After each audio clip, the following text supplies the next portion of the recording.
Hello everyone, welcome to Questions for Kutis. இன்னைக்கு நம்ம இன்னொரு இன்ட்ரெஸ்டிங்கான கொஷின் பார்க்க போறோம். 25 lamp posts are placed equally along the road. The posts are 180 meters apart.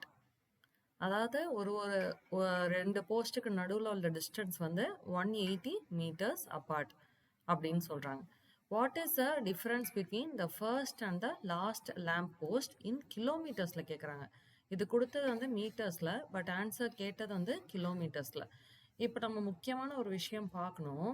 இப்போ 25 லேம்ப் போஸ்ட்டை விட்டு தள்ளுங்க. இப்போ 5 லேம்ப் போஸ்ட் இருக்குன்னு வச்சுக்கோங்களேன். 1 2 3 4 5 லேம்ப் போஸ்ட் இருக்குன்னு வச்சுக்கோங்க. இப்போ இங்கேருந்து இங்கே உள்ள டிஸ்டன்ஸை ஃபர்ஸ்ட் அண்ட் லாஸ்ட் லேம்ப் போஸ்ட்டுக்குள்ள டிஸ்டன்ஸை நம்ம கணக்கு பண்ணணும். இப்போ ஒவ்வொரு லேம்ப் போஸ்ட்க்கும் நடுவில் உள்ள டிஸ்டன்ஸ் வந்து 10 அப்படின்னு வச்சுக்கோங்களேன். அது மீட்டர்ஸோ கிலோமீட்டர்ஸோ 10ன்னு வச்சுக்கோங்க. ஒரு லேம்ப் போஸ்ட்க்கும் நடுவில் உள்ள டிஸ்டன்ஸ் 10ன்னு வச்சுக்கோங்க. இப்போ எத்தனை கணக்கு பண்ணுவீங்க பாருங்க. 1 2 3 4 தான் கணக்கு பண்ணுவீங்க. 5 லேம்ப் போஸ்ட் இருந்தாலும் நீங்க கணக்கு பண்ற டிஸ்டன்ஸ் வந்து ஃபர்ஸ்ட் அண்ட் லாஸ்ட் லேம்ப் போஸ்ட்டுக்கு நடுவில் உள்ள டிஸ்டன்ஸ் கணக்கு பண்ணும்போது நீங்க 4 தான் கணக்கு பண்ணுவீங்க. புரியுதா இல்லையா? ஆக்சுவலாக 4 தான் வரும். அதனால இப்போ நம்ம 25 லேம்ப் போஸ்ட் இருக்கு. 25 லேம்ப் போஸ்ட் இருக்குன்னா இப்போ ஃபர்ஸ்ட் அண்ட் லாஸ்ட் லேம்ப் போஸ்ட்டுக்கு நடுவில் உள்ள டிஸ்டன்ஸை கனெக்ட் பண்ணுறப்போ எவ்வளோ ஸ்கிப்பு வரும்? எத்தனை ஸ்கிப் வரும்? 24 ஸ்கிப்பு தான் வரும். அதை நீங்கள் நல்லா புரிஞ்சுக்கணும். எத்தனை ஸ்கிப் வரும்? 24 ஸ்கிப்பு தான் வரும். மற்றது ரொம்ப ஈஸி. இப்போ ஒரு லேம்ப் போஸ்ட்க்கும் நடுவில் உள்ள டிஸ்டன்ஸ் என்னது? 180 meters. அப்போ எத்தனை லேம்ப் போஸ்ட் இருக்கு? 25 லேம்ப் போஸ்ட் இருக்கு. ஆனால் நம்ம கணக்கு பண்ண வேண்டியது ஃபர்ஸ்ட் அண்ட் லாஸ்ட் லேம்ப் போஸ்ட்டுக்கு நடுவில் கனெக்ட் பண்ண வேண்டியதுனா என்ன வரும்? 24 ஸ்கிப்பு தான் வரும்.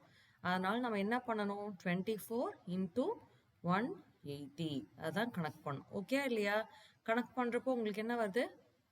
8 4s are 32, 2 8s are 16, 17 18 19, அப்புறம் 24 போட்டிங்கன்னா என்ன வருது? 2, அப்புறம் 3, அப்புறம் 4, அப்புறம் இங்கிட்டு ஒரு 0 இருக்கு. அதனால 4320. 4320ன்றது என்னது? 180ன்றது மீட்டர்ஸ். அதனால 4320 அப்படின்றது 4320. 4320யும் வந்து என்னது? மீட்டர்ஸ். ஆனா அவங்க கேட்குற ஆன்சர் வந்து கிலோமீட்டர்ஸ்ல கேட்குறாங்க. அப்போ 1 மீட்டர் இஸ் ஈக்குவல் டு எத்தனை kilometer? 1 kilometer is equal to எத்தனை meters? 1 kilometer is equal to எத்தனை meters? 1000 meters. 1 kilometer is equal to 1000 meters. அப்போ நம்ம என்ன பண்ணணும்? அந்த 4320 மீட்டர்ஸை கிலோமீட்டர்ஸை கன்வெர்ட் பண்ணுறப்போ டிவைடட் பை 1000. டிவைடட் பை 1000 போட்டால் என்ன வரும்? 4.32. ஏன்னா 0 0 கேன்சல் ஆயிடுது. இங்கே 2 0 இருக்கிறதுனால 2 டெசிமல் பாயிண்ட் தள்ளி இங்கே வைக்கிறோம் டெசிமல் பாயிண்ட். அதனால 4.32 கிலோமீட்டர்ஸ் தான் வந்து ஆன்சர். அதாவது ஃபர்ஸ்ட் லேம்ப் போஸ்ட்டுக்கும் 25th லேம்ப் போஸ்ட்டுக்கும் 25th லேம்ப் போஸ்ட்டுக்கும் நடுவில் உள்ள டிஸ்டன்ஸ் வந்து என்னது? 4.32 கிலோமீட்டர்ஸ். புரிஞ்சுதுங்களா? Okay, understood. தேங்க்யூ.